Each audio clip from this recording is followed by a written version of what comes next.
Hi everyone, I'm Jules, and today I'm going to give you an easy way to practice the influencing skill of negotiating. Let us look at the main influencing strategies we focused on previously. When a situation arises where persuading with facts and emotional connection work, use the persuasion strategy. When you have something you can barter with, then you can use the reciprocating strategy. When the situation escalates into an argument, you can use one of the conflict resolution strategies to get a favorable outcome. But what if this situation cannot be worked out by the three strategies just mentioned? It's at that point that you'll look into negotiating. Negotiation is performed between two opposing parties having a common interest to resolve the issue, and so they decide then to collaborate in order to achieve a win-win solution. This method is similar to the conflict resolution strategy of collaboration. A negotiation works best when both parties are on equal footing. Think of the situation being a three-edged knife. There is your side, their side, and the final negotiated side. When the negotiation is not on equal footing, then you are either the party that assimilates the other party or the party that is getting assimilated, just like Borg and Star Trek. In this case, there really isn't any negotiating. Now, each party in a negotiation wants to win. In fact, they will tell themselves that they will accept nothing less than their way. But time is money, and in the majority of negotiations, the issue is an obstacle creating a limbo status until it is resolved. So, the longer the negotiations last, the more the parties see their initial win attitude dwindle. This is why, when you find yourself in a negotiation, you should have your BATNA prepared. BATNA stands for Best Alternative to Negotiated Agreement. It is never a good thing to wing a negotiation or start one being unprepared. If you want to win, do your homework. Planning ahead makes it a less bumpy ride.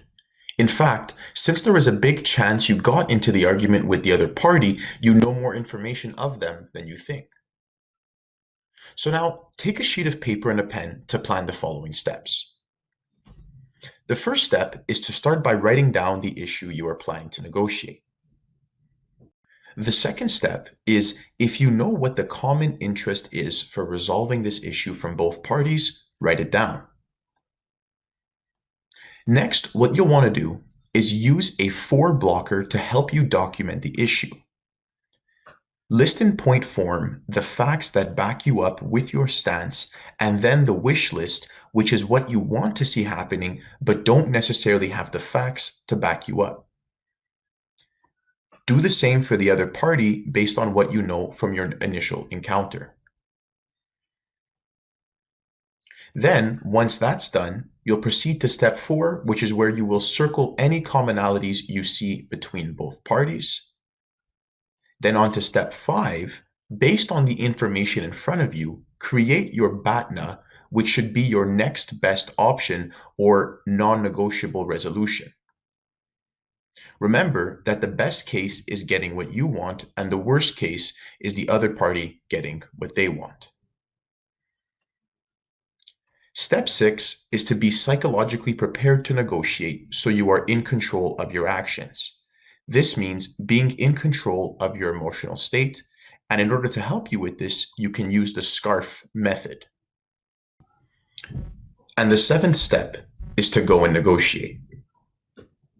Now, when you enter into the negotiation, you want to use a similar approach, but with the other party.